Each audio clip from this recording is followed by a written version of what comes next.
اعوذ باللہ من الشیطان الرجیم، بسم اللہ الرحمن الرحیم۔ حکیم میاں احسن آپ کی خدمت میں حاضر ہے۔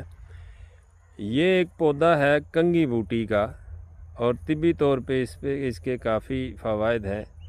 بہت سارے نسخہ جات میں اس کو استعمال کیا جاتا ہے، اور کشتہ سازی بھی اس سے بڑی اچھی کی جاتی ہے۔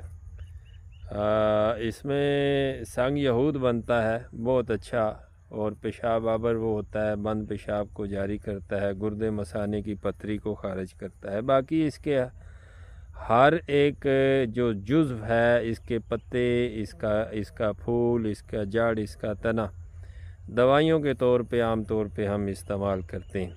نسخہ میں آپ کے گوش گزار کرنا چاہوں گا کہ یہ بوٹی کے پتے لے لیں، یہ جو پتے ہیں اس کا سفوف کر لیں، اور سفوف کر کے 00 سائز کے کیپسول بھر لیں۔ صبح دوپہر شام ایک کیپسول، صبح دوپہر شام ایک کیپسول دیں ان بندوں کو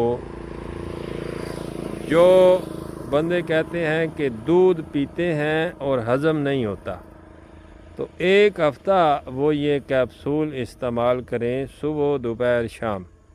انشاءاللہ تعالی دن میں 2 سے 3 کلو بھی وہ دودھ پئیں گے تو ان کا دودھ ہضم ہوگا۔ تو یہ ایک سادہ سی چیز ہے۔ آج کل یہ عام، میں تو یہ گزر رہا تھا روڈ کے اوپر سے، تو یہ مجھے نظر آیا، تو میں نے اپنا موٹر سائیکل کھڑا کر کے، تو پھر میں نے کہا یہ اس پہ چند ایک فوائد میں آپ کے گوش گزار کروں۔ تو یہ دودھ کو ہضم کرنے کے لیے 1 گرام کیپسول صبح دوپہر شام استعمال کریں۔